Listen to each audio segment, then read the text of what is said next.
Hey YouTube, Awesome Rider here, and this time coming at you with my top 5 worst or least favorite things about the Lightning Collection so far. Last time I highlighted all the things I like about the Lightning Collection in the first few years we've gotten it, but here I'll just be talking a little bit of the negatives of what we've gotten out of the Lightning Collection so far. And as always, I just want to remind you guys to like this video if you enjoyed it, and subscribe and ring that bell to get more content like this and more. I just said the word more a lot.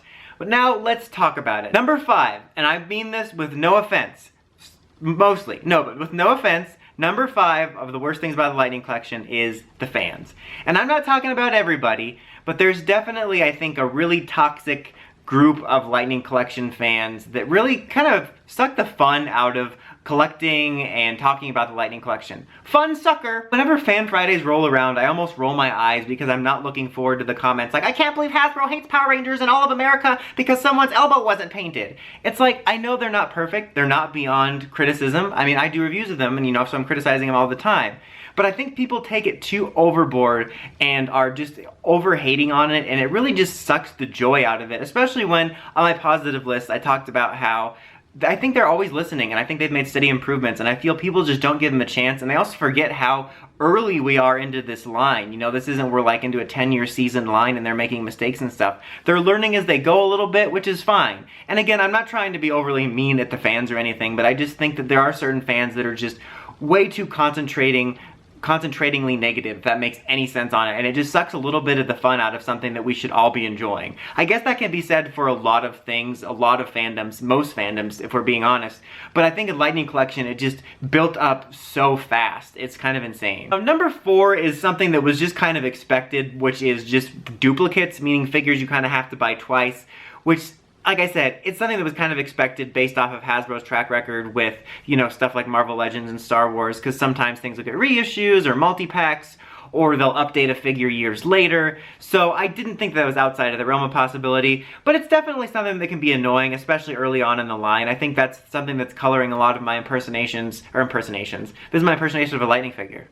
Get it? Because they're not alive. A lot of my impressions, not my impersonations, of the Lightning Collection is how young it is, because there are certain things that really impress me for how short we are into its life. And there are other things that kind of annoy me, like having to buy certain duplicates. And especially as a reviewer, because I kind of have to buy them, so it doesn't bother me as much in some senses, but I understand people that are almost afraid sometimes. Not afraid, that sounds like, oh my god, am I going to get a duplicate? No, but what I mean is sometimes there'll be a figure coming out and also people will be like, I really want this, but I don't know whether I should get it because I get a feeling they could do a double pack or a 5-pack or something, but then if I don't pre-order it, then what if I lose the chance to get it?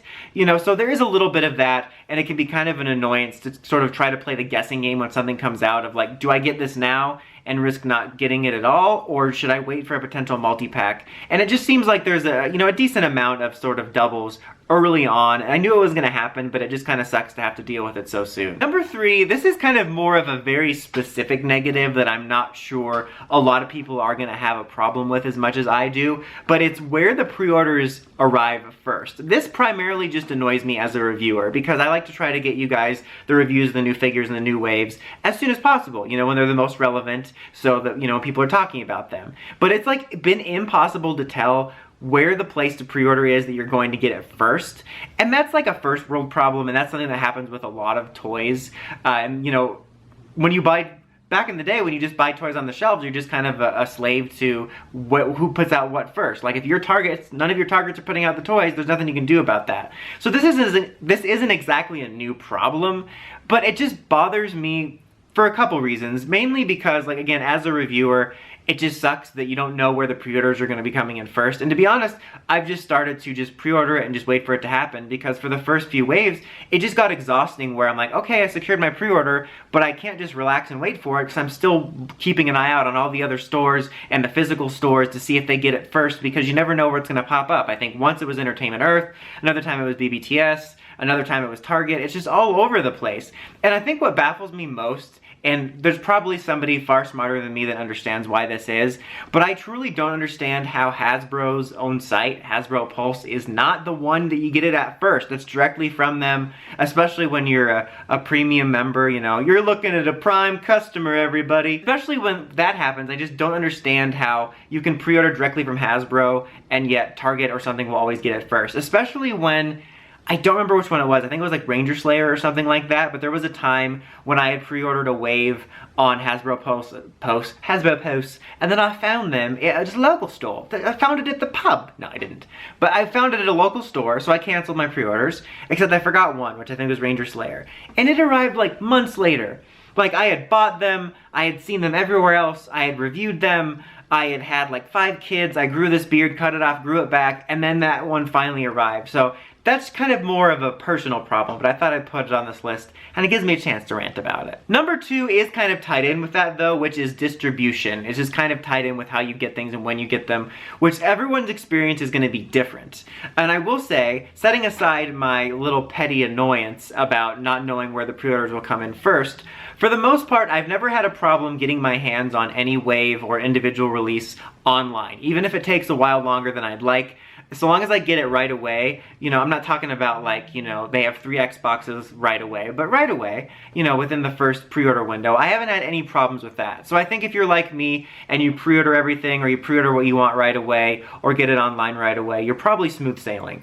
But just in terms of physical releases, in terms of people that just want to go to Target and pick it up, whether you're waiting because you're waiting to get paid, or you just want to wait for the toy hunting experience, or you want to compare them to make sure they don't have any paint mistakes, for whatever reason, you're the guy that wants to buy them in person. That's totally cool, and everyone's experience is going to be different, but for me, as someone who has sometimes bought them in person, again, like I said, I found them in person sometimes first, and also just pays attention, I feel like the distribution is really all over the place, you know, because occupational hazard, I'm checking the toy out all the time anyway, so even if I already have the waves, I'm paying attention to what my stores are getting.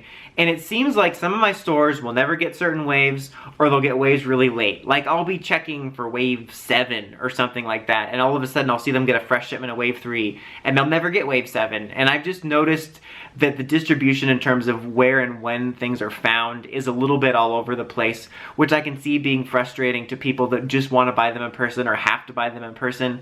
It's not as bad as like the Beast Morpher stuff, where stuff just never came out. You know, if I were to go to like an amalgam of Targets instead of just one, I could probably find all of them eventually, as opposed to like Beast Morpher stuff where stuff just straight up never showed up in stores. But I have noticed it's been a bit all over the place, and I kind of wish it was more consistent. Number 1 is like paint mistakes, primarily talking about like true mistakes, like splotches, not like, I don't know why I always say the elbow. I think it's because it just highlights how ridiculous sometimes it sounds to me. Some of the paint that some fans consider to be crucial, but there are some that are missing some paint, and there's some that have like inaccurate paint.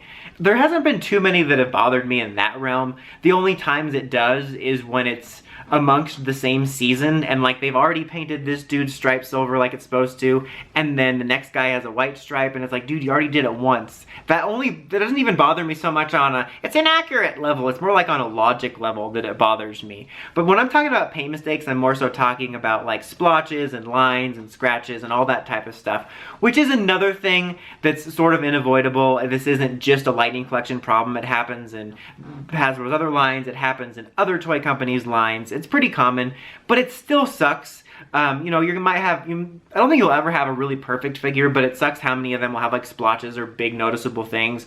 And the only time that's really a problem is for ones you can only order online, so you can't compare them, or ones with closed boxes and stuff like that, which kind of sucks. Or ones that are rare, like MMPR Pink was rare for a spell or something like that. And if you were looking all over town and you drove 40 minutes away and you finally found one, but it's got like a big yellow splotch on its eye or something, that's not one you could be like, well, I guess I'll check the next one. So that it's kind of, again, a first world problem, but it is something that's kind of sucky if you can't do a comparison or you have to buy them online, and that's just something that does bother me. But that is it for my list. I didn't want to be too overwhelmingly negative, because while I do have my problems and criticisms with the line, I still am enjoying the line, and I think they're slowly improving, and I don't think they're ever going to be perfect, and there's never going to be nothing to complain about, but I thought it would be fun just to vent a little bit. And again, I wasn't trying to be too overly mean at the fans with them being on the list, but I definitely feel that's been a part of the experience. But what are some things that you do not like about the Lightning Collection without getting too riled up in the comments? Let me know. As always, until next time, like, comment, subscribe, and climb the steps and ring that bell so you can get notifications for my videos. Dawson Ryder, signing out.